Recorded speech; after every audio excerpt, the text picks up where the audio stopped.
this morning, we are going right into it. The role of technology and innovation in Africa's resilience is our very first panel. And the chair for this panel is none other than the very amazing Dr.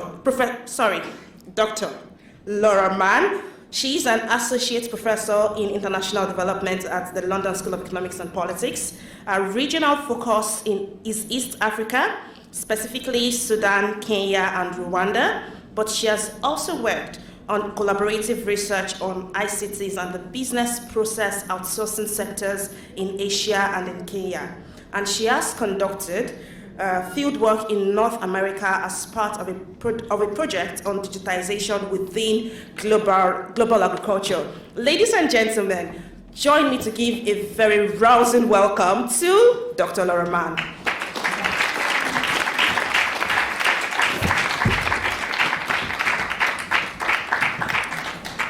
So good morning, everybody, and happy Eid to all who celebrate. As I was introduced, I'm not going to do it again, but it is my great pleasure to welcome you to this session on the role of technology and innovation in Africa's resilience. We have a wonderful lineup of speakers, and what we're going to do is we're going to first talk amongst ourselves, and then we're going to open up for questions from the audience at the end. So starting off, we have Dr. Nizar Ben Neji, who is an IT expert with over 20 years of experience.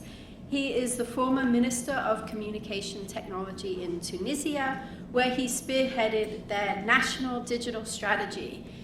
So he is here to give us a sense of, from the policymakers' perspective, about how to get the technology and innovation sector going for development. We then have Aminata Dumbuya, who is a social entrepreneur who's committed to expanding renewable energy access across African countries. She is currently the CEO and founder of the Freetown Waste Transformers, where she's launched a waste-to-energy project and developed DortiBox, which is a digital platform that automates waste management. And this has received an award from the World Bank's Go Circular initiative in Sierra Leone. We then have Jennifer Dumle Daniel, who is a researcher, entrepreneur, and innovation strategist. She is the founder of SASIE, which is a platform empowering women entrepreneurs in Africa's tech ecosystem. She's also completing, or has kind of completed, her PhD at the University of Bristol, where she's focusing on developing inclusive policies in boosting women's participation in the Africa tech scene. And finally, last but definitely not least, we have Damisi Busari, who is a tech executive and an entrepreneur in the fintech, payment infrastructure, and user experience. She is a former global head of commercial alliances and strategy and head of customer experience for the Nigerian business Flutterwave. And she is now the CEO of SendSprint, which is a cross-border remittances company. And I'm just really happy to have a kind of B2B perspective on the panel from Damisi.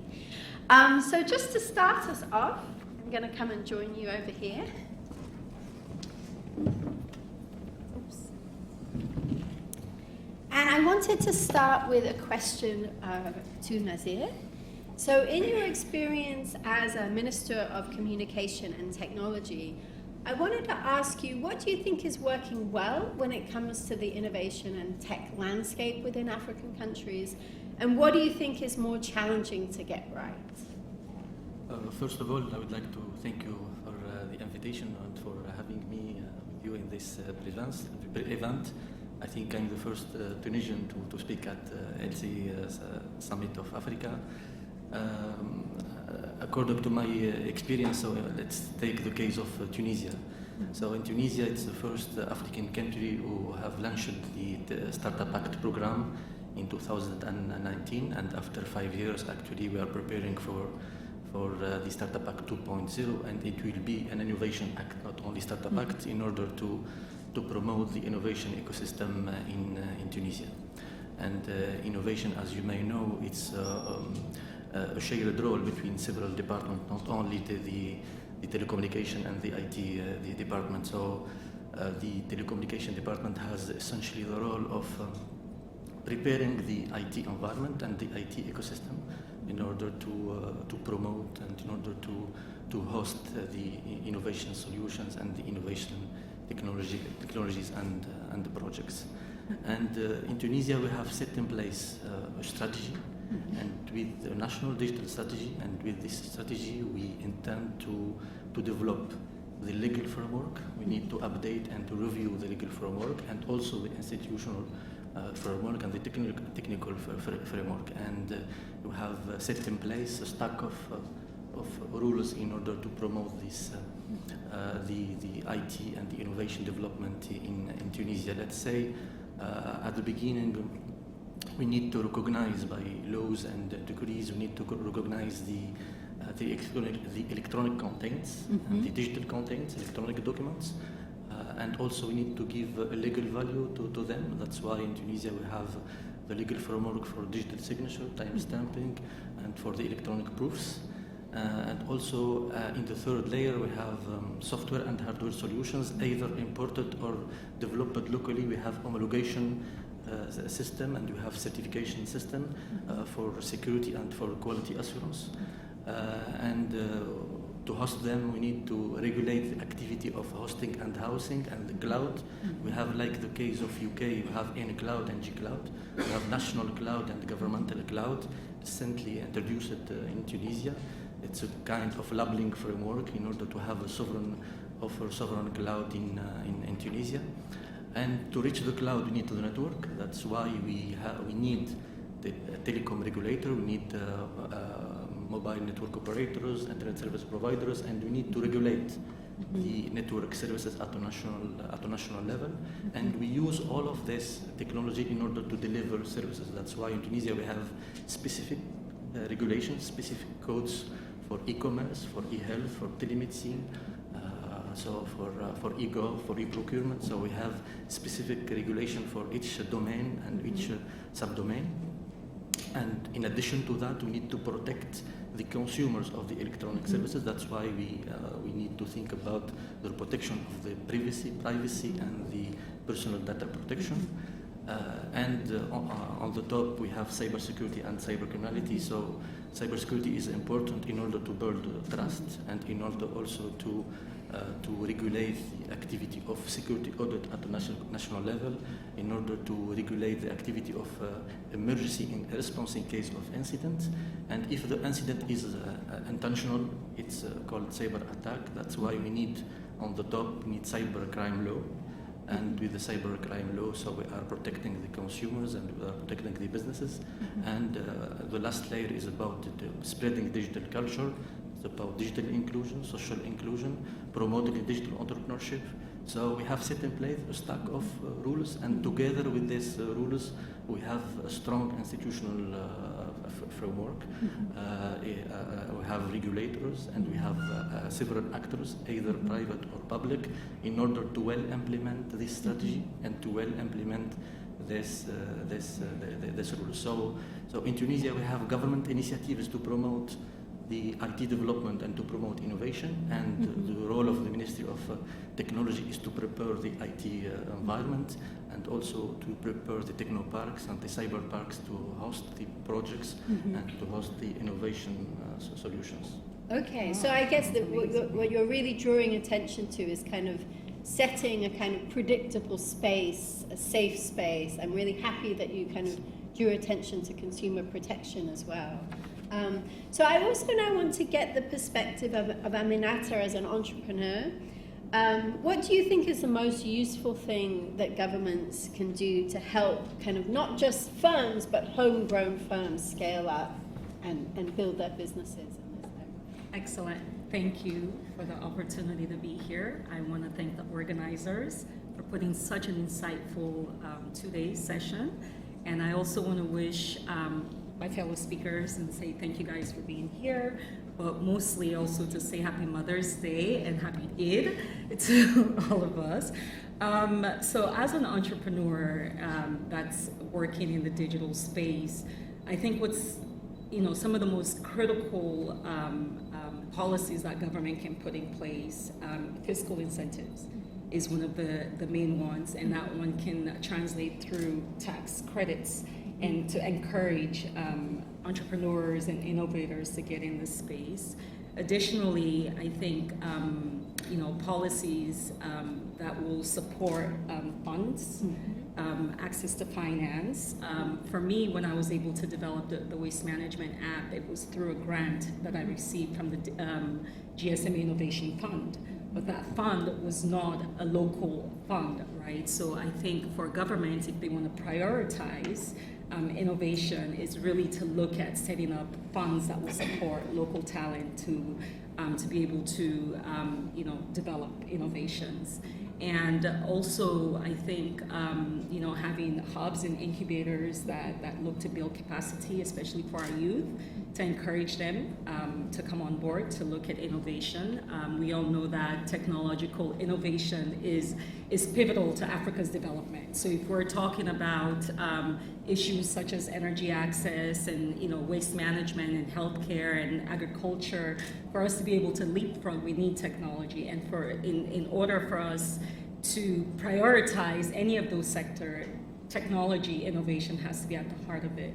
So having the right enabling environment that encourages private sector rather than deter will be instrumental for governments. Okay, thank you very much.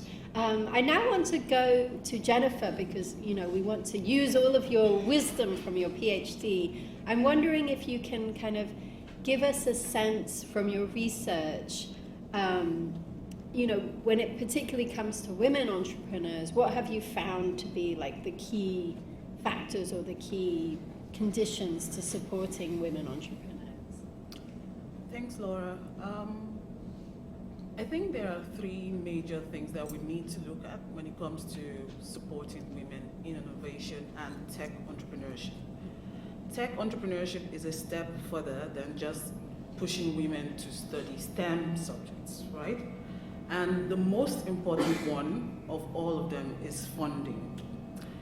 African women are over-mentored and underfunded, and we need to do something about it. It happens that way because there is a lot of assumption that African women need to learn more. We do have great ideas as African women tech entrepreneurs, but the funding comes mostly from foreign entities, foreign grant cycles. So that belief is there that we need to be trained on how to get great ideas. But that isn't the truth. We've moved past great ideas, we've moved past good business ideas. Now we need funding. Stop teaching us what to do. Then secondly, we need great spaces that allow us to be great without the need to be exceptional, if that makes sense. African women need spaces that accommodate them because they handle unpaid care work. That is our context. So if you live in Africa, most of the time, 99.9% of the time, you're going to be the primary caregiver of a child, of a baby. And so the work we did at SASIE was we accommodated women via remote teaching, remote training, so that they can be home and still take care of their house chores and their babies and be African, right? And then if they wanted to be present, there was space available for childcare, and so they could be comfortable. And finally, a technique that we use is storytelling. People underestimate the power of storytelling in innovation. When you see Lupita Nyong'o and the fact that she has won an Oscar, you believe, even with your accent, that you can make it in Hollywood. Because stories will be created for you, for your role, right? So what is that thing that would make an African woman get up in the morning to say, I'm going to chase building a product that will change the world and change Africa and solve problems in Africa? It's because there's an inspiration behind it, there's a motivation behind it, and that comes through storytelling. So we use a lot of storytelling. We go out actively to look for stories, to tell women that this person has done this so you can do it.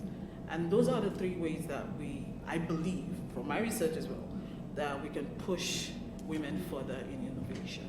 I'm going to come back to a point that you both made about foreign VC funding, but first I want to go to Damisi. As I said, I'm so pleased that we have a B2B person, because I think there's so much hype around the kind of more visible kinds of digital technology, but a lot of the transformations are happening behind the scenes, particularly within value chains, between businesses. So I want to kind of get your opinion on what the role of fintech is within the kind of broader sectoral transformations, you know, within this kind of more hidden aspect of digitization. How does fintech kind of enable broader growth within the business sector? Thank you. There's something to be said for a lot of the innovation that's happening in Africa, but without a focus on solutions like logistics. So talking about trade that's going on in Africa, there's a lot of value that is being created around logistics, but fintech specifically is helping businesses, providing the technology for businesses to be able to carry out trade across multiple jurisdictions. Excuse me.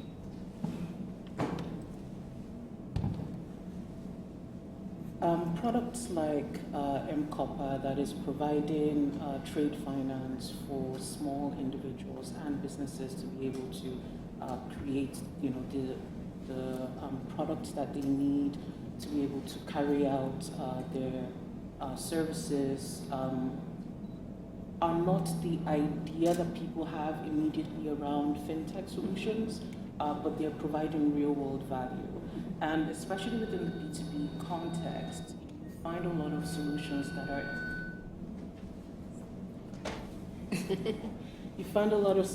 that are enabling, that are providing the infrastructure for these businesses to exist.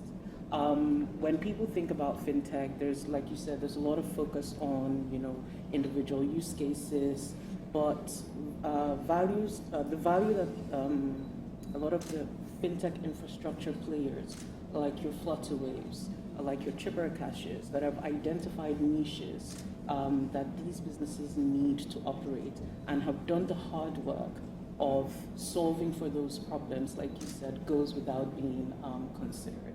So in Africa, we're talking about, you know, we want to enable trade across multiple industries. We want to solve for individuals and entrepreneurs to be able to do what it is that they want to do.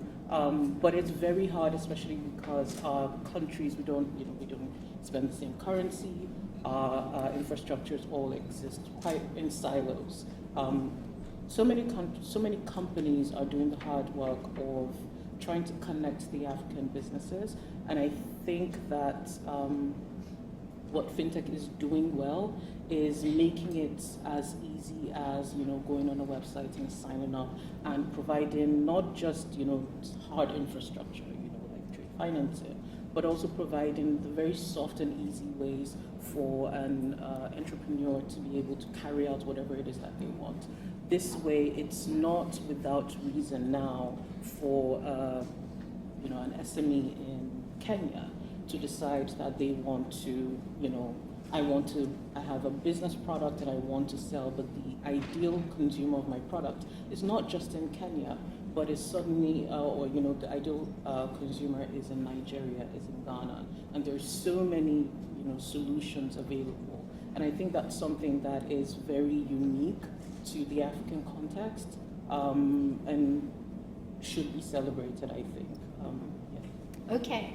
If it's possible, I'd like to come back to something that you both, Aminata and Jennifer, said about the reliance on foreign funding. I know it wasn't one of my questions to begin with, but I think we have time because you guys are having very nice, concise but punchy answers to my questions.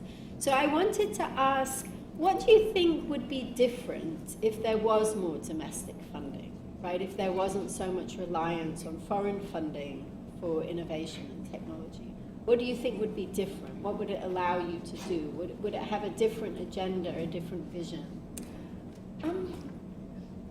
I think it'll be inspiring. It'll be inspiring in the sense that not only are governments saying this is what we want to do, but they're putting their money where their mouth is, right? So with that lens on, you're also more, you're more interested in doing more. Not that you won't do more with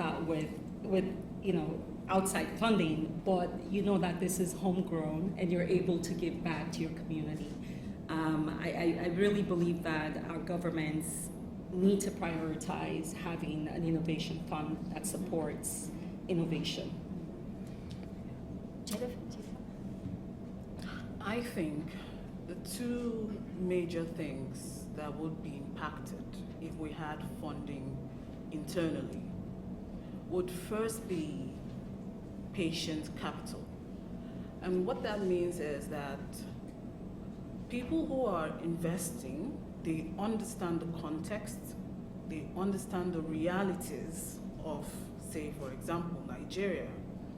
And with that knowledge, that background information, which they got from their own lived experiences, not from reading things online, they would be patient enough to invest in organizations, in businesses, in innovation, in technology that would last even decades without the rush of getting gain, right?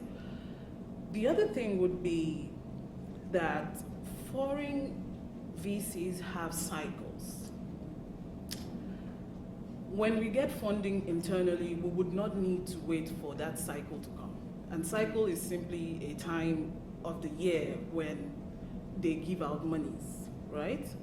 We would be able to go there as builders, as innovators, make our pitches and get the money out. We would not need to wait for a US aid funding grant cycle to come around before we make those applications, if that makes sense. So it affects the time, and it's time, yeah? Capital is patient, and then the cycles for those grants tend to be all through the year.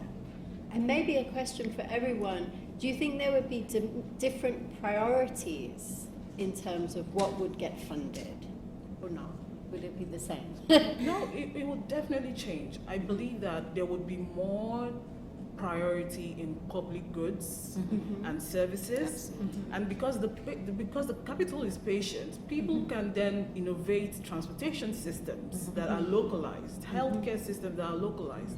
I cannot, off the top of my head, think of any healthcare technology that is Nigerian made, right? So that would definitely be a change. What do you think? I think the poster child for solutions that reference the nuance of Africa is the growth of M-Pesa. Giving loans to women because you understand not only are they going to pay back, but if they earn money daily, and so they're able to pay back daily. Funding processes that reference the nuances of what it is to be an African would naturally mirror not only how Africans want to spend money, but also how best to be able to support them. So absolutely, yes, it is necessary. From my opinion, for example, for the case of Tunisia, we have both. We have foreign funding and we have a state budget. What we need to do is to have a clear strategy with an action plan, and it's a job of matching. And we need to follow this strategy and this action plan. And the action plan need to have short-term project, term and long-term. And most of the time, there is no problem with that. Okay, so I want to come back to Nizar, and I want to be a bit more critical and particularly focus on this issue of kind of the challenges of skill development and matching the supply of skills from universities and other training colleges with the demand from employers, getting that right. So we have these kind of challenges around brain drain, Africa losing talented IT and other technology experts. We have problems of graduate unemployment. We also have the challenge, which my PhD student Tina Kadi talks about in her work, of kind of the best and brightest getting kind of captured by foreign multinationals because of the higher salaries, which makes it difficult for domestic homegrown businesses. So I wonder, around this issue of trying to coordinate skills, what do you think are the key challenges and what might be some of the solutions? Good question. I think for the workforce, to have needed workforce at the national level, so we have, as you said, challenges and many solutions. The first obvious solution is to continuously improve education, and the education need to improve the education system. For example, Tunisia is known for a good education system. We have too many students from Francophone countries in Africa come to Tunisia to study because we have a good education system. But it's not only about good education and good training. It's about how to retain and how to attract the best skilled persons. And for that, we need to improve the ecosystem. We need to improve the environment in order to offer for the young people good job offers, in order to offer for them good salaries. And the role of the government is, the role of the state is to attract the foreign IT investment, for example, to attract the multinational companies, for big tech companies to be based in Tunisia. Also, Tunisia is known for the IT outsourcing industry. So we have several European companies based in Tunisia. They are outsourcing their software development and IT activity in Tunisia. They are offering good job offers for the young people in Tunisia. So we need to attract more, and to be able to attract, we need to have a good environment in general, a good IT environment. And in general, what we need to do also to retain and attract, we need to not offer only jobs. We need to offer a clear career pathway, not just a job, a clear career pathway, clear positions at the entry level, mid-level, and advanced level, in order to attract and retain, especially the best skilled persons. And for that, we need to define a national framework for the IT sector to well define the IT skills, the IT jobs, and the IT career pathways, which is quite important. Mm-hmm. That's a really excellent, comprehensive answer. I don't know if any of our other panelists have any comments about these kinds of challenges around brain drain and graduate unemployment. I don't know. I don't want to put you on the spot, but... No, I think it all goes back to making sure that there are incentives in country that encourages local entrepreneurs, private sector to thrive, because when private sector is working, you're able to employ, right? So it's a dance between government and the private sector, and the government needs to create the enabling environment to allow for private sector to thrive. So when there's a thriving private sector, you're now able, to nurture talent and keep talent in country. One of the things I found from my own research is that it's very important to kind of monitor what graduates do after universities, which is something that it doesn't always happen because universities are very commercialized these days around getting more and more students. But I think that is a key part, is not just kind of creating skills and training people, but looking at what happens to them after graduation and thinking about how they can be absorbed more. So I do now want to go back to this issue around foreign technology dependence, and I want to focus particularly when it comes to renewable energies and the circular economy. A lot of the kind of technology itself and the manufacturing of this technology isn't happening within African countries, it's being imported. So I wanted to ask you, Aminata, how do we reduce this foreign dependence on technology and increase the kind of aspects of the value chain happening within African countries? Thanks. Especially with renewable energy, we know that in our continent we have sun. So when you look at solar as a key source of renewable energy, we should be able to manufacture panels in Africa, right, rather than importing them from China or Europe. Again, I think it goes back to, before we can even manufacture, we have to have the infrastructure to support manufacturing. So it's like a chicken and egg situation, right? You want to curb energy access by bringing in or by manufacturing renewable energy products such as solar panels, but you need energy to manufacture those products, right? So it's a conundrum that we're caught up in as Africans. But I think having the infrastructure to support and also having the policy support, right? So again, the dance between government and private sector is key. Government needs to be able to let go of some incentives to encourage local private sector to manufacture, to innovate, to bring out different solutions. And as well, I think there's an opportunity to partner with other governments, right? You can partner within the region or within the continent itself to be able to build up your manufacturing capacity. For example, in Sierra Leone, our energy access rates were about 33%. Right, which means about 67% of the population does not have access to electricity.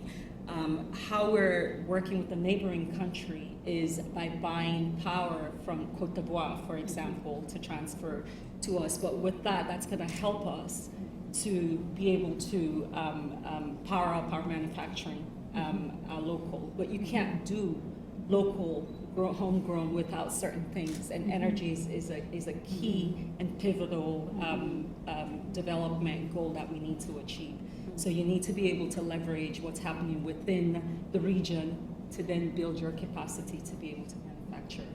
And I think you draw attention to a really important point, which is that we shouldn't just be investing in digital infrastructure without the other kinds of infrastructure, right? If we invest just in digital, we'll have efficient trade, but African economies might not benefit when it comes to manufacturing, right? If we think about the trade imbalance between African countries and China, for example, we need to redress that.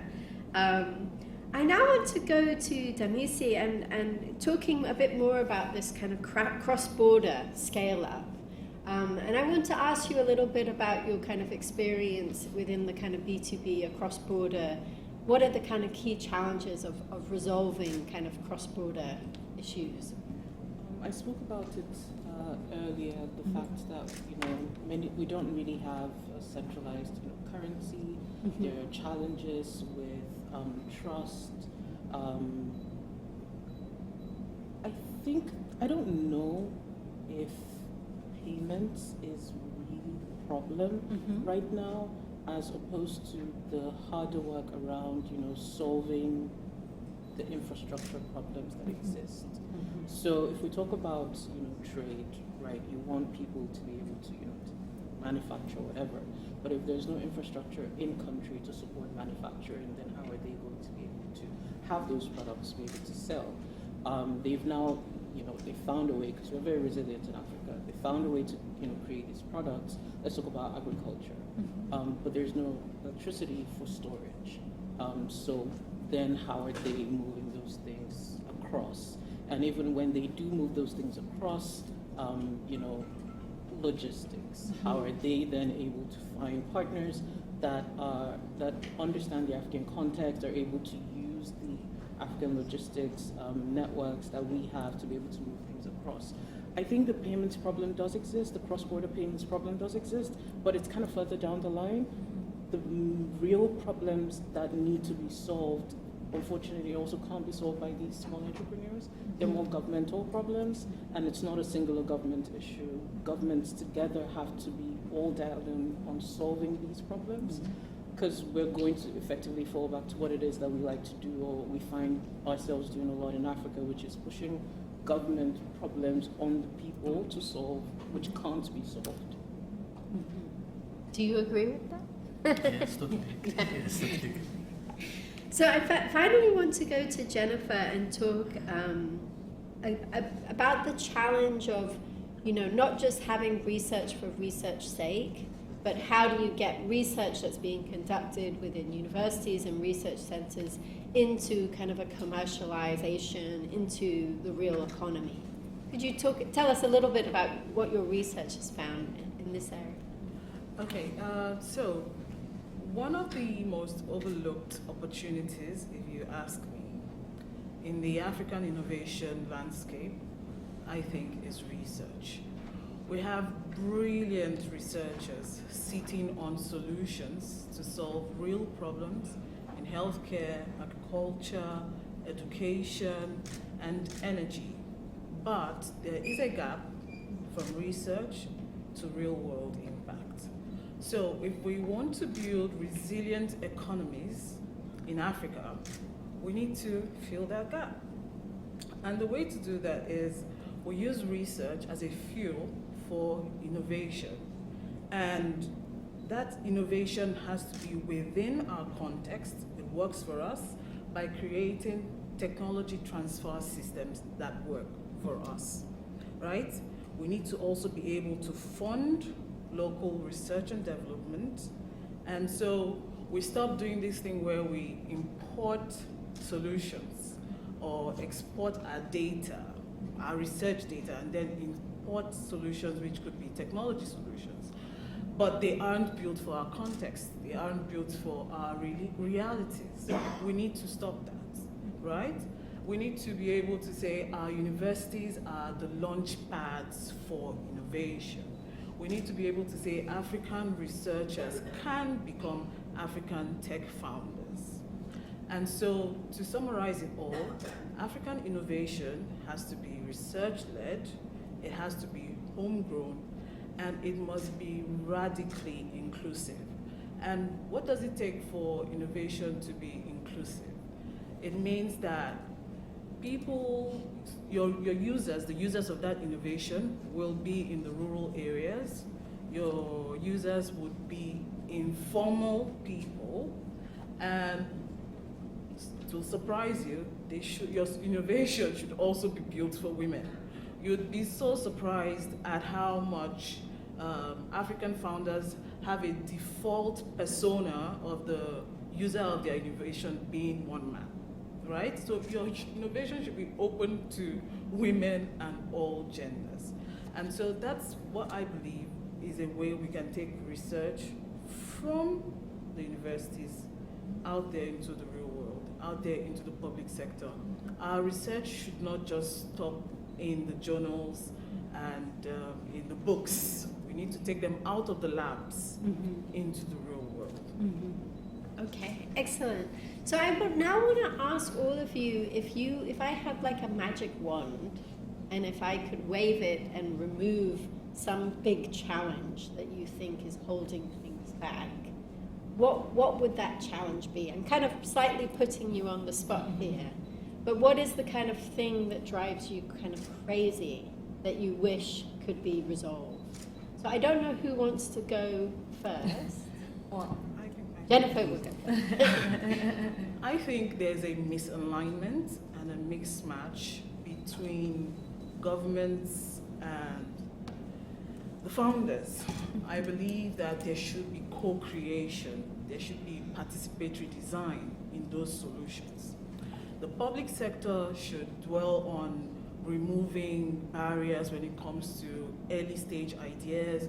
The public sector should be concerned with building infrastructure, and then the private sector should focus on mentorship, like what SASIE does, should focus on venture funding into their capacity, right?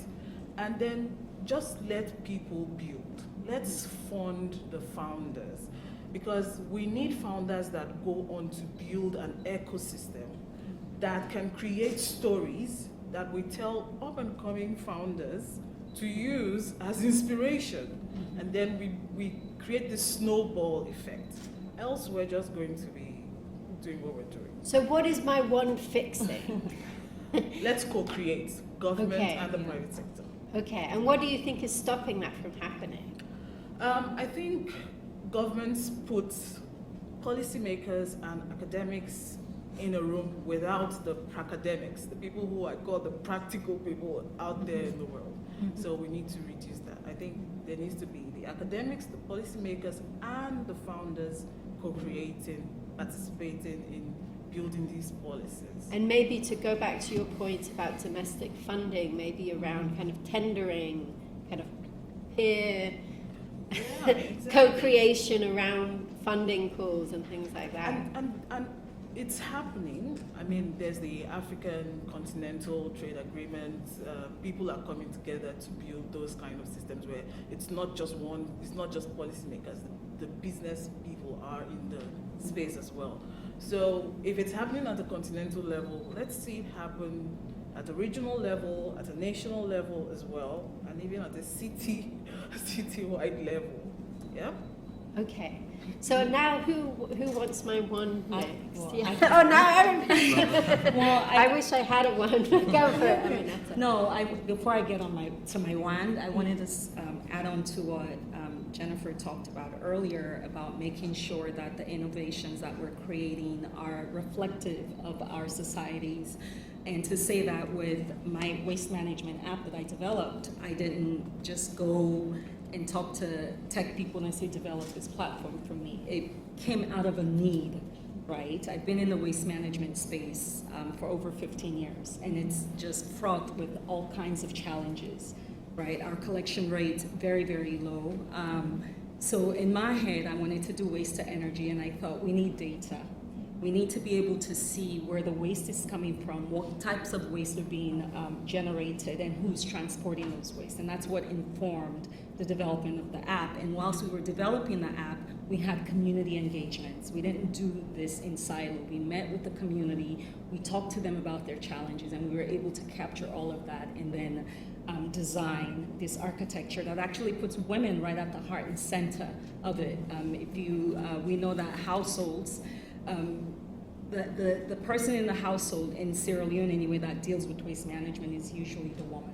So how do we create an architecture that is easily navigatable by the women and is, even if they're not able to, their daughter or their son in the house can go and request for a service provider, right?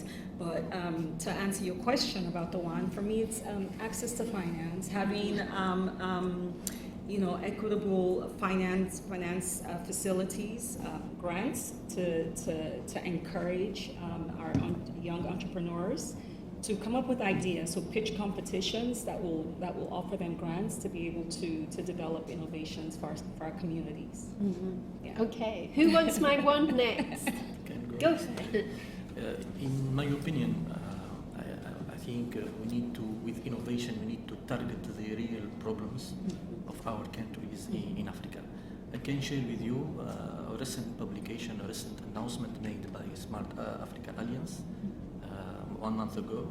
They said that in Africa we have 400 million of unidentified persons. 400 million, 1/3 of the population of Africa are unidentified. It means that we cannot deliver for them good quality of services. We cannot serve them digitally if they are not identified. So it means that we need to start first, in my opinion, by the main building blocks. Like registries, we need to focus more on the core registries of the state, where we have the data. Core registries like cyber registry, land registry, business registry, and social security registry. So we need to make an inventory, and we need to identify the missing building blocks, and we need to improve the quality of data inside these registries. On the top of that, we can deliver a variety of advanced and high quality services, and we need innovation to solve this real world problem. It means that innovation needs data, and with innovation we need to target the real world problems. Mm-hmm. I might come back to this point about data, sort of who is managing data, and how can we have a bit more domestic role for domestic companies in that. But first, I'm going to give you some time to think about it, and I'll first go to Damisu about with my one. Yeah, no, infrastructure. I talk about it all the time. I think there's nothing that we can do without the work of governments building the necessary infrastructure to get things moving.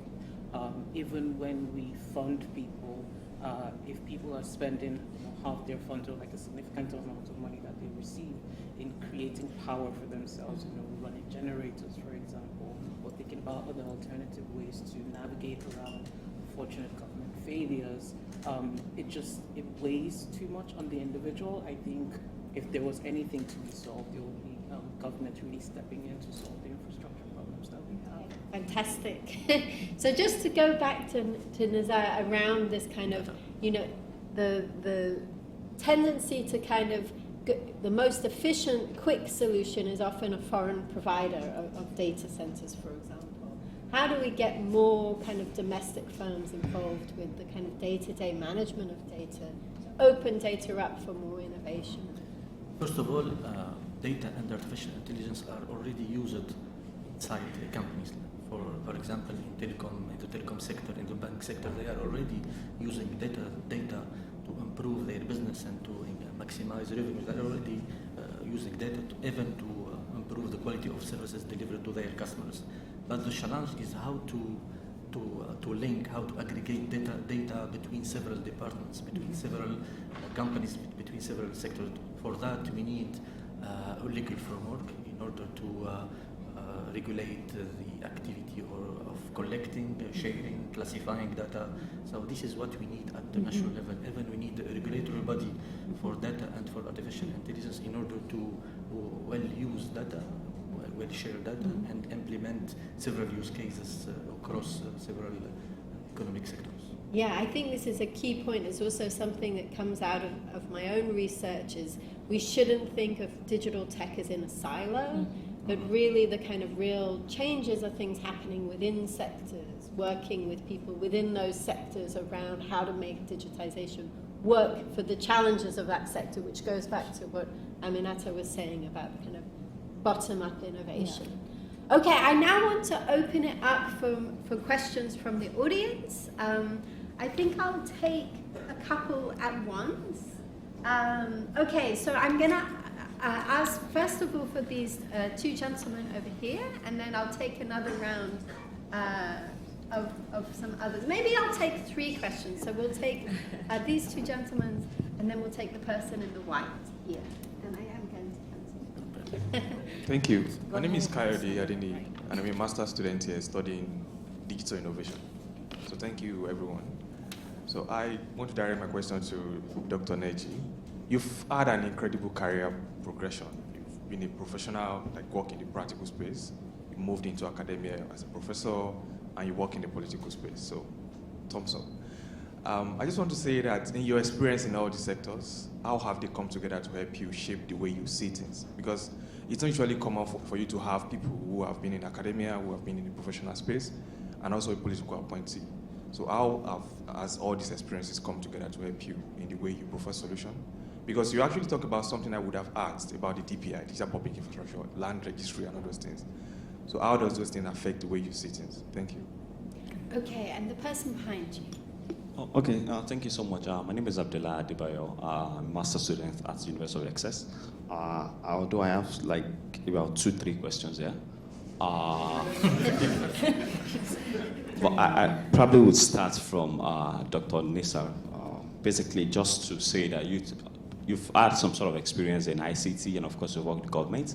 And the fact that, the trending issue around artificial intelligence, AI things around, that's actually trending.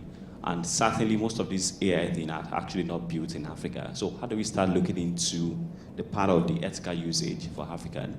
You talk about data parts now, which I think is very, very key. So how do we start, reframing the conversation around ethical usage of AI as regards to the impact on, African nations generally? That's one. So my second question is, I know there's a lot of conversation around funding. Yeah, I'll just quickly wrap it up. Around funding for, innovations in the country. But certainly we've seen a lot of research that talks about, innovations that have failed. Unicorns have actually, failed up in Africa. So what do we think? How do we start looking into, upscaling most of these, unicorn to become more sustainable? And of course, how do we look into the specific part of, the sustainability of, the funding part? There, I feel from there we can now look into the conversation of, more funding and, yeah. I think I should stop there. Yes. So let's go to the person in the white here. All right, thank you, everyone. This has been very insightful.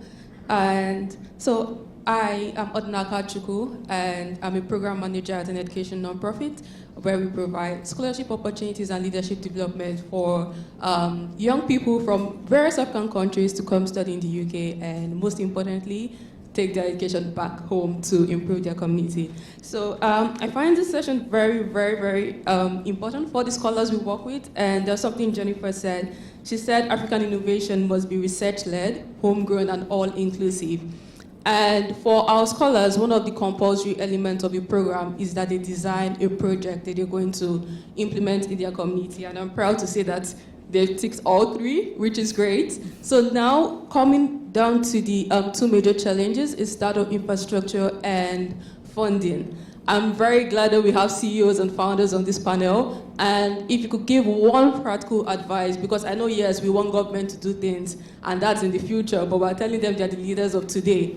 So now we have scholars that have designed these wonderful prototypes, that have these wonderful project ideas, and they're still frustrated with the whole idea of infrastructure in Africa and funding. What would be the one practical advice you give them beyond motivation, or more like just keep pushing, keep trying? I don't know if you have any practical advice for that.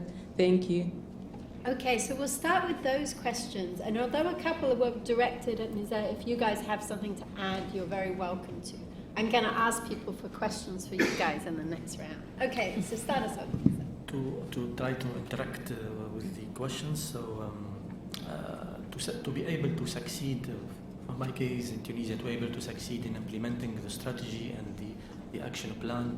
So together with the IT access, strategic access, we have added communication and change management, which is important to communicate in order to be sure that what we are implementing is going to be used and used in the right way. And also we have added a change management plan, because we were facing a lot of resistance to change. So it was not really, was not easy. And we have added to this technical strategy, we have added cooperation. Cooperation is important. Either bilateral or multilateral cooperation is important in order to learn from the others' experience, in order to go fast. And also we need to follow standards. And since we are in an open space, so cooperation is not an option, is a must, since it's an open space and shared space. So let's say in Tunisia we have set in place a comprehensive strategy with a clear action plan with short-term, mid-term, and long-term projects. That's not only an IT strategy, so we need communication, change management, and cooperation in order to be able to succeed. Great. Does anybody else have anything to add, or should we go to Jennifer? Well, I mean, I wanted to respond to your question about funding. I think we should not underestimate the diaspora. Like tapping into our diaspora to support in terms of angel investment, there are opportunities there. So if our governments are still lagging to create those innovation funds to support local talent, we should look, within, but to the diaspora. Excellent. Yeah, and just to build on what she has said, the diaspora is basically people. And when it comes to funding, for now, the way Africa is, there's no way you can escape being a part of networks. So if I'm going to give one practical solution to your students, it would be build your networks. Maximize the use of LinkedIn, as simple as that sounds. LinkedIn, be visible, and just build your network. That for now. And if we want to get technical, it would be building peer-to-peer networks or region. It's all about networks, because people have to come together with their networks and put funds together to say we're going to build Africa, or we're going to support innovation.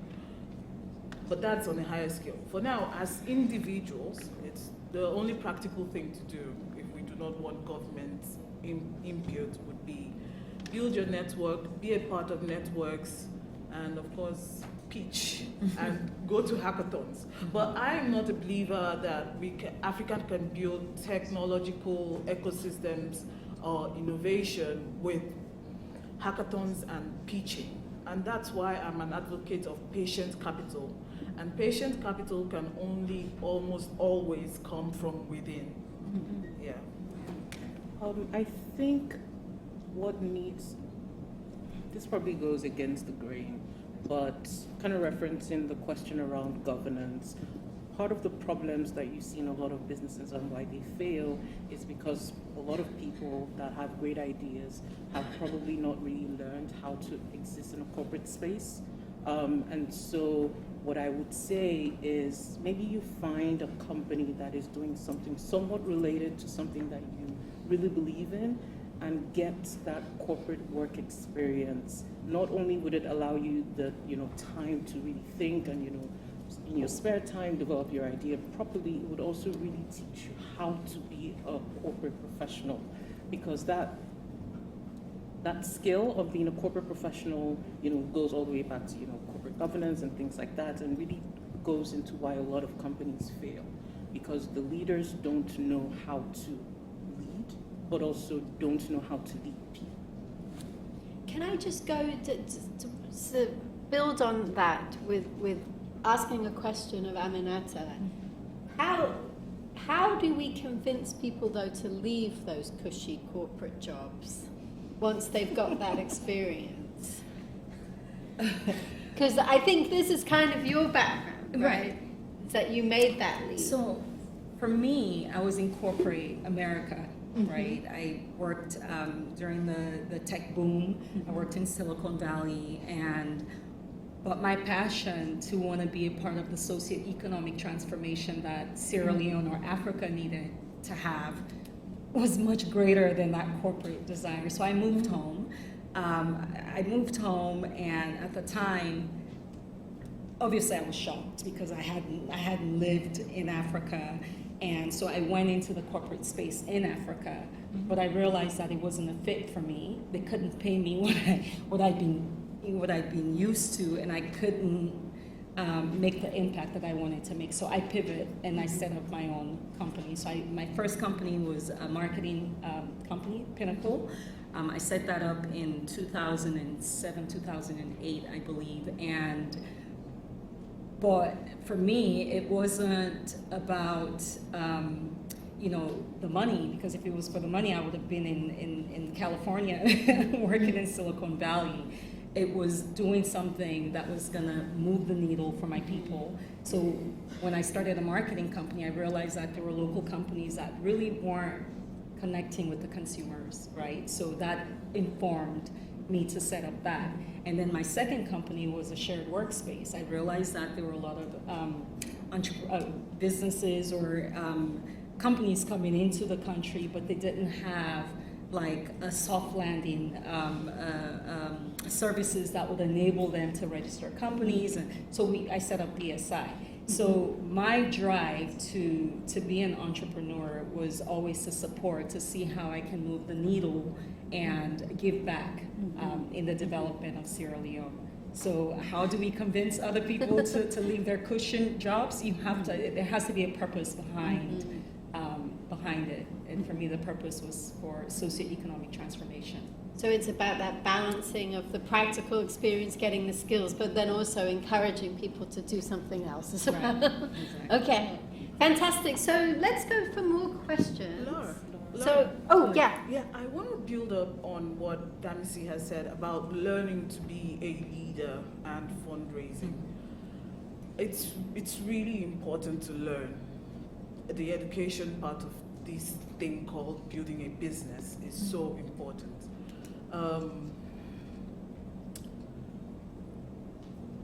If you want to fundraise, you need to learn some skills. You need to be able to tell stories, because it's when you tell stories that you convince other people to join you to build towards your goal. That's how you hire. And hiring is an important skill. And nobody tells you that telling stories is a part of hiring, especially in your early days. So when you're in a corporate environment, you learn that. Another skill you need to learn if you're going to fundraise is how to pitch.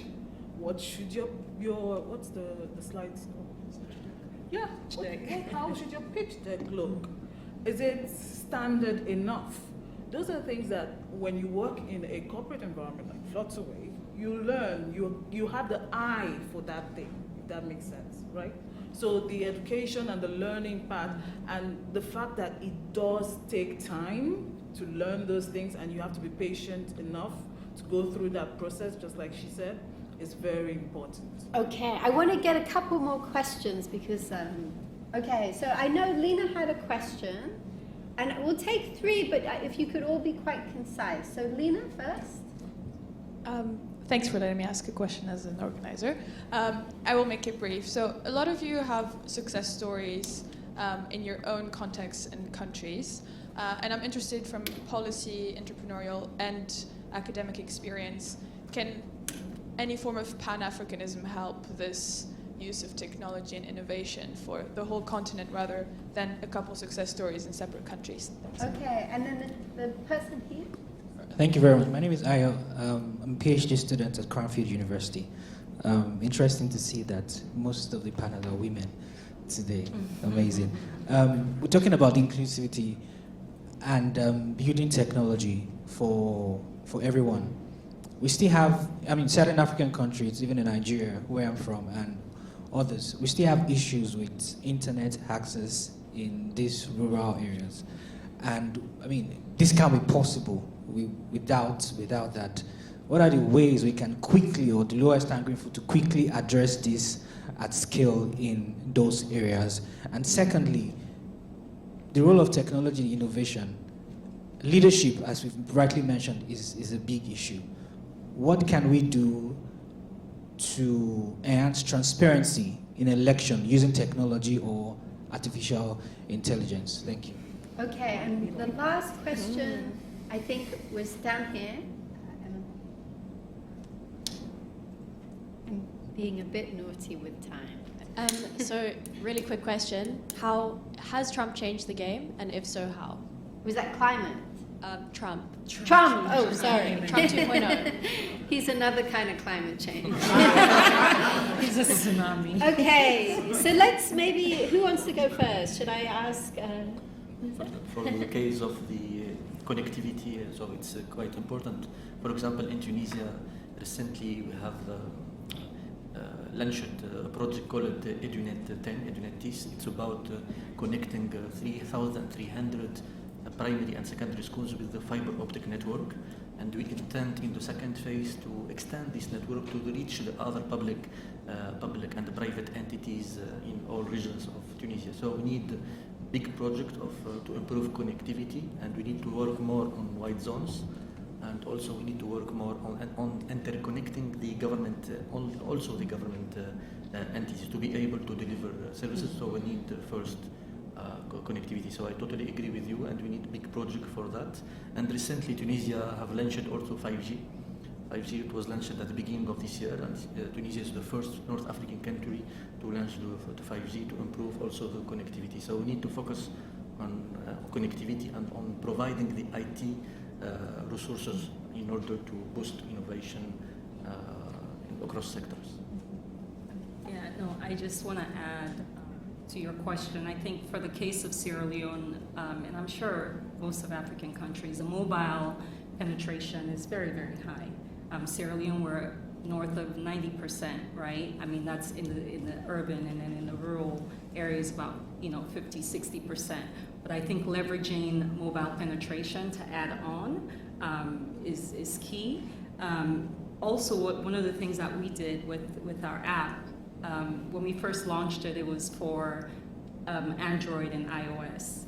But we realized that we were leaving people behind. So we went back and launched a USSD code, right? The USSD code you can use on your analog phone to get the same service delivery. So I think it's just a combination of that. Excellent. Nobody's touching the question on Trump, but I'm not educated enough for that question. But I would love to take the question on Pan-Africanism. Could you repeat the question, please? Sorry? Could you repeat the question, please? Yeah, I was just thinking if there's something that can be done at a more regional level beyond just electricity access and this change, this movement of knowledge. It's right beyond just small success stories in separate countries. Okay, I'm going to give an intangible solution to that question. So as a PhD student, I used to be a graduate teacher of politics. Very weird, I know, don't ask me how. And I came across the concept of Nkrumahism, if that's how it's pronounced. And it's just a form of Pan-Africanism that I believe would work, right?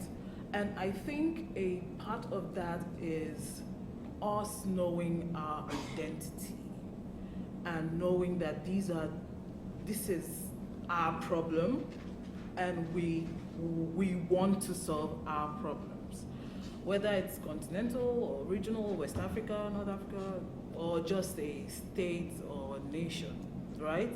I think we need to have an identity that we're problem solvers. Like I said earlier, we have the brilliance to solve our problems. And once we have that inner knowing, it changes our perception of problems. We start to see problems as opportunities, and then the solutions will come. In creating solutions, you will fail a lot of the time, but it's a part of the process because you do learn from those failures. And that's how I see it. Did I answer that question? All right. Thank you. WC, do you have anything to add? No, I think everything I was going to say is right. I mean, to answer the question about Trump, I think there's a few things that we can watch. The first is whether in the first Trump administration, Trump was kind of countering Chinese investment in tech with US funding for investments. I don't know if he's going to continue that, but definitely the importance of infrastructure, whether African countries will be able to leverage that kind of geopolitical rivalry, I think is key. And then there's a whole bunch of things when it comes to kind of global governance of tech, when it comes to taxation, when it comes to e-commerce. We're not sure whether Trump is going to go along with what the US has been pushing in the past around the free flow of data or not. And so there's all sorts of uncertainty around the digital trade agenda and what that means for African countries. But I'm hopeful that one of the kind of potential benefits of the kind of climate change of Trump is to put the fire under the feet of African leaders to get African regional integration more off the ground and to become less reliant on the kind of market access and the kinds of bargaining within trade agreements outside of Africa to have a bit of a stronger bargaining voice. So that's what I hope. Yeah. If I had a magic wand, that would be what I would want to solve. We don't have any more time, but I think this has been a fantastic discussion. I want to thank all of our speakers. All right, thank you so much, Dr. Laura Mann. This panel wasn't only conversational, it was quite practical. And thank you, Dr. Laura, thank you, Nizar, thank you, Damisi, thank you, Aminata and Jennifer. Let's give them another round of applause. Thank you, everybody.